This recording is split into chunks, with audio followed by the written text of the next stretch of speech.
Hi friends, बहुत बहुत स्वागत है आपका अपने यूट्यूब चैनल अनुपम संस्कृत अकेडमी में।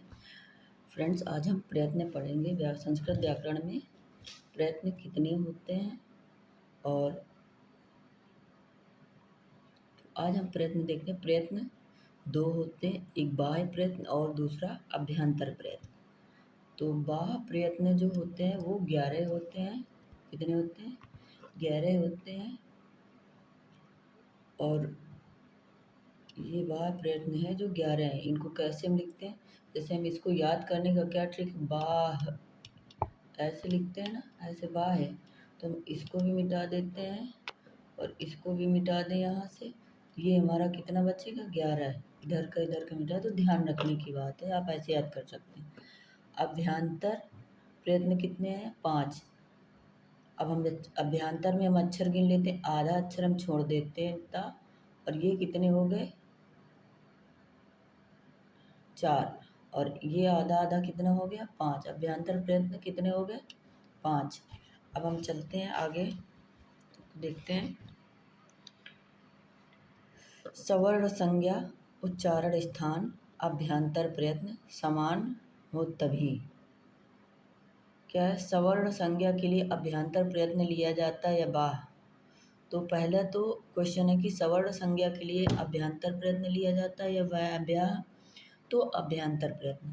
अभ्यंतर प्रयत्न कितने होते हैं? 5 होते हैं। ईषद, न्यून, अल्प और किंचित। इन सब का अर्थ जो होता है, पहला प्रयत्न क्या है? ईषद। ईषद मीन्स भी थोड़ा होता है, और ईषद मीन्स भी थोड़ा होता है, और न्यून मीन्स भी थोड़ा होता है। न्यून का मतलब भी थोड़ा होता है, और अल्प का मतलब भी थोड़ा होता है। एक अभ्यंतर प्रयत्न आपका ये हो गया ईषद। दूसरा चलते हैं, किंचित का मतलब भी थोड़ा होता है। अब देखते हैं अभ्यंतर प्रयत्न 5 हैं। नंबर 1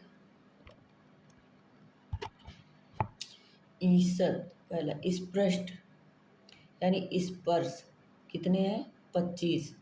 एक तो अभ्यंतर प्रयत्न आपका स्पष्ट हुआ, स्पृष्ट। दूसरा है ईषद स्पृष्ट, ये कितने हैं? 4। क्वेश्चन भी पूछा जाता है, बहुत पूछा जाता है। ईषद स्पृष्ट ये कितने हैं? 4। विवृत, विवृत स्वरम, जितने स्वर होते हैं उनको विवृत कहा जाता है।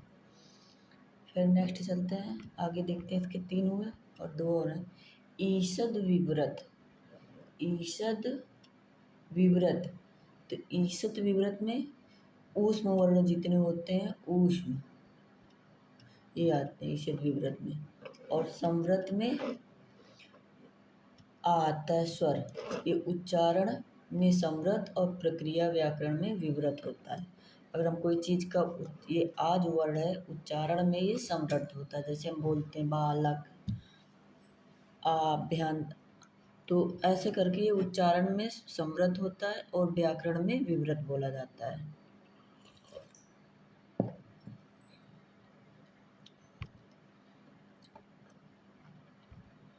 इसको और समझते हैं।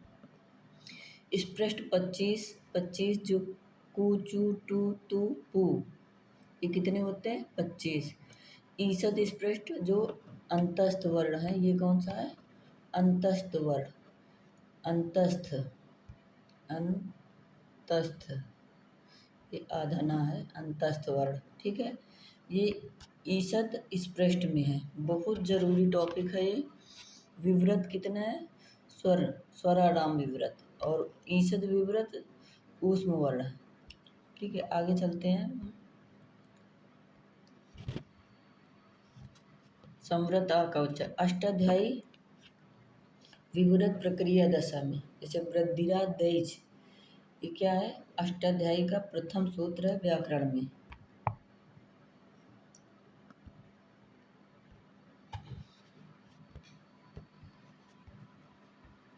आ अंतिम सूत्र है। आ और आ ये दोनों वर्ण ये अंतिम सूत्र है। नेक्स्ट चलते हैं। अब हम देखते हैं बाह्य प्रयत्न। बाह्य प्रयत्न कितने हैं? बाह्य प्रयत्न 11 हैं। इसको आप मिटाओगे, इसको हटा दो, इसको हटा दो, और ये इस इधर का बाह्य हटा दो, कितना बन गया ये? 11, तो बाह प्रयत्न कितने हैं? 11। 5 से 10 हस प्रत्याहार में के तीनों हशः सवारा नादा घोषा।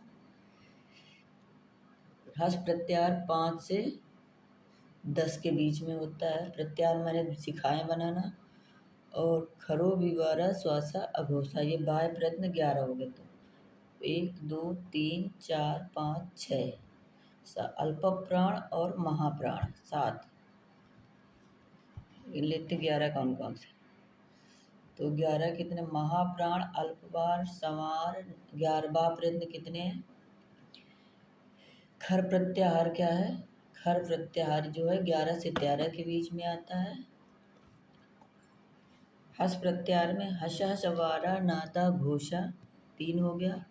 और खरो विवारा श्वासा अघोषा और अल्प प्राण महाप्राण, ये सारे हमारे क्या हैं?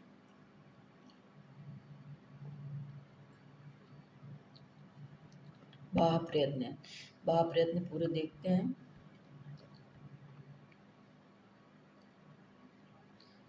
महाप्राण, अल्प प्राण, नंबरिंग करते जाओ तो पता चल जाए। महाप्राण, अल्प प्राण, संवार, नाद, घोष, विवार, श्वास, अघोष, बढ़ गया,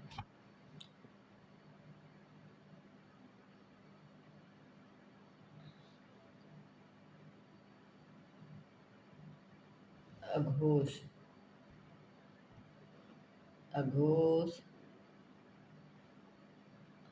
उदात्त, अनुदात्त और स्वरित। क्या हो गए हमारे? पूरे 11 हो गए। ठीक। बाह्य प्रयत्न आपको समझ में आ गए होंगे। पहले तो हस प्रत्याहार भी बाह्य प्रयत्न में आता है। 5 से 10 हसा सवारा नादा घोषा खरो विवारा श्वासा अघोषा। 6 तो आपका ऐसे हसा सवारा नादा घोषा खरो विवारा श्वासा घोषा। 6 तो हमारे ये हो गए बाह्य प्रयत्न। और महाप्राण और अल्प प्राण 24 शाला महाप्राण, यानी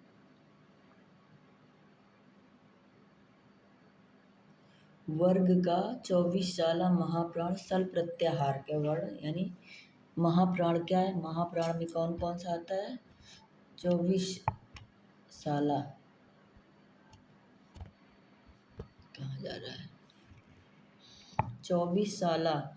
तो और थोड़ा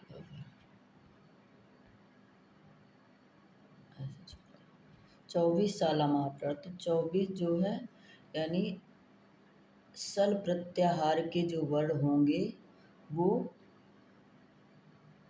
महाप्राण में आते हैं। तो वर्ग का और जो कु चु टू तू पू है ये हमारे स्पष्ट स्पर्श वर्ण, इनका वर्ग का, जैसे का खा वर्ग का दूसरा और चौथा और सल प्रत्याहार के साथ सा हा, ये चारों वर्ण जो तीनों हैं ये महाप्राण में आएंगे।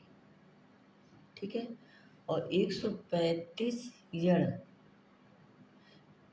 135 यण अल्प प्राण। यण मानी अंतस्थ। यण क्या हो गया? अंतस्थ। अंतस्थ, अंतस्थ में क्या था हमारा? या, वा और रा, ला, ये अंतस्थ में थे। और 135 यानी वर्ग का पहला, तीसरा और 5वां वर्ण क्या है? हमारे अल्प प्राण है। ठीक। अल्प प्राण और महाप्राण भी समझ गए आप, दोबारा रिपीट करके देख लीजिएगा। बस आज के लिए इतना ही। हमारे चैनल अनुपम संस्कृत अकेडमी को लाइक, सब्सक्राइब और शेयर करें, ज़्यादा से ज़्यादा शेयर करें। धन्यवाद।